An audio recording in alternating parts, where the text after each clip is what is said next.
Cooperativa Iside nasce nel 2004, eravamo un gruppo di colleghe operatrici che avevano già costituito al tempo un'associazione e nel 2004 abbiamo deciso di fondare appunto Cooperativa Iside, che ha l'obiettivo di occuparsi e costruire pratiche di contrasto alla violenza di genere. Ad oggi gestiamo 3 centri antiviolenza. Collateralmente ai centri antiviolenza facciamo e promuoviamo diverse azioni sia all'interno delle scuole e promuoviamo diverse attività anche rivolte alla cittadinanza di informazione e sensibilizzazione. Crediamo che il contrasto alla violenza deve partire da una responsabilizzazione collettiva della società rispetto a questo fenomeno, a questo problema, e quindi il cambiamento non può far altro che nascere dalla collettività in generale.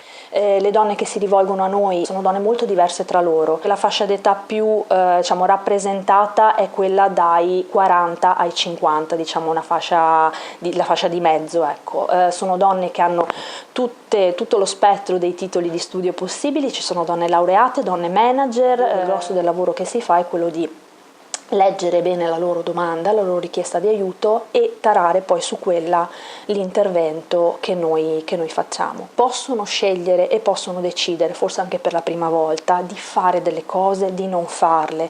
Abbiamo la possibilità di avere una avvocata esperta che lavora su queste tematiche da moltissimi anni e che offre alle donne una consulenza legale. Abbiamo un gruppo di autoaiuto perché loro si sentono molto spesso le uniche ad aver subito violenza, le uniche si sentono hanno un senso di vergogna molto alto, molto forte rispetto alla loro situazione. Sono donne che magari hanno momenti anche di vita differenti, magari donne che sono un po' più dentro la situazione, donne che ne sono già uscite, per cui serve anche a loro per capire ok, allora è vero che si può fare, è vero che c'è la possibilità di uscire da tutto questo. Il dato più aggiornato è quello di ottobre 2017, i nostri centri hanno accolto 208 donne.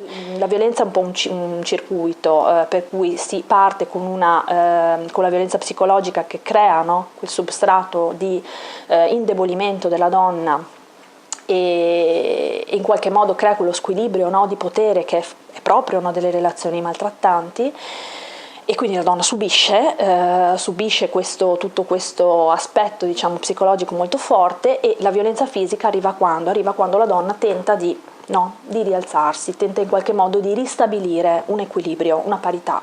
Quando succede questo, solitamente l'uomo agisce violenza fisica, perché in qualche modo è un messaggio per dire no, stai al tuo posto, non va così. C'è la violenza economica, che è assolutamente molto importante e molto destabilizzante per le donne, ed è a volte il motivo per cui le donne fanno così fatica ad uscire da queste situazioni, perché sono dipendenti economicamente da chi le maltratta. Lui non mi ha mai permesso di lavorare, non mi ha mai dato autonomia rispetto alla gestione del conto, dei soldi, la gestione economica.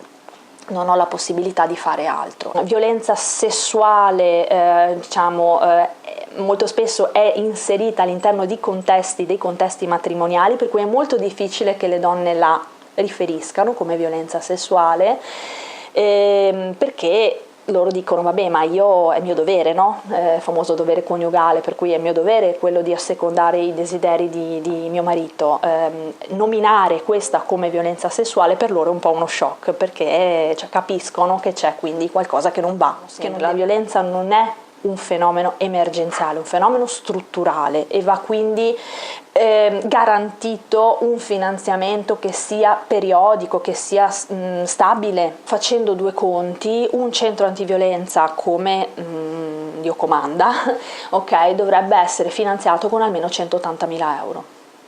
La regione più o meno fa dei bandi attraverso cui finanzia 20.000 più o meno. Parte del nostro lavoro, gran parte del nostro lavoro, proprio per supplire un po' alle mancanze di questi fondi, questi finanziamenti, è quello di fare raccolta fondi. Una delle storie che mi è rimasta più addosso sia da un punto di vista professionale che personale è quello di una donna che ricordo quando è venuta venuta, io ero ancora diciamo un po' all'inizio del mio percorso, una donna che è arrivata all'apparenza estremamente fragile, no? Piccola, le mani che le tremavano, la voce spezzata, no? Esattamente il ritratto di quello che ognuno di noi si immagina essere una donna vittima di violenza. In realtà quello che ho scoperto velocemente, e soprattutto anche grazie a lei, è che diciamo quello che noi ci immaginiamo un po', no? Il disegno che noi ci facciamo di una donna che sta in una relazione maltrattante è un'immagine di fragilità, ma che non è una fragilità della persona, è una fragilità veramente dovuta ai maltrattamenti subiti lungamente, psicologici, fisici, spesso sessuali. Quello che le succedeva erano cose veramente anche difficili da immaginare a volte. Aveva due bambini, due bambini bellissimi, adesso 3 per la verità, e per esempio quello che le capitava era di dover chiedere al fratello di poter andare a casa sua per fare il bagno ai bambini, perché lui le staccava per esempio le prese tedesche da casa e le impediva di utilizzare gli elettrodomestici più semplici, come per esempio il phon oppure anche lo stesso frigorifero. Per cui, come dire, anche violenze nella quotidianità che uno non immaginerebbe, che veramente ti logorano nel tempo, perché immaginiamo cosa significhi per una donna dover chiedere al fratello o alla vicina di casa: per cortesia posso venire a fare il bagno dei miei bambini nel tuo bagno. Sono tutte cose estremamente faticose che veramente logorano. Oppure ricordo che lei per esempio si alzava al mattino e trovava il vocabolario aperto con delle parole segnate che di solito erano parole molto pesanti, tipo puttana, mestruazioni, cioè delle cose che fanno parte anche dell'intimo della donna, che però, come dire, dal suo maltrattatore erano utilizzate come degli elementi di svilimento nei suoi confronti. Io ricordo benissimo che le mie parole erano sempre: ma guarda che tu l'hai già fatta, no? Cioè tu non è che non hai le forze, tu le hai le forze e le hai tirate fuori fino adesso per stare in questa situazione, e quindi sicuramente le avrai anche per venirne fuori. È una persona che ci è rimasta molto vicina, che è anche vicina alla cooperativa quando facciamo degli eventi, a cui noi vogliamo molto bene, che si è veramente rifatta una vita, ha trovato un nuovo compagno, ha avuto un nuovo bambino, e quindi veramente sì, ha avuto una seconda opportunità, se l'è data.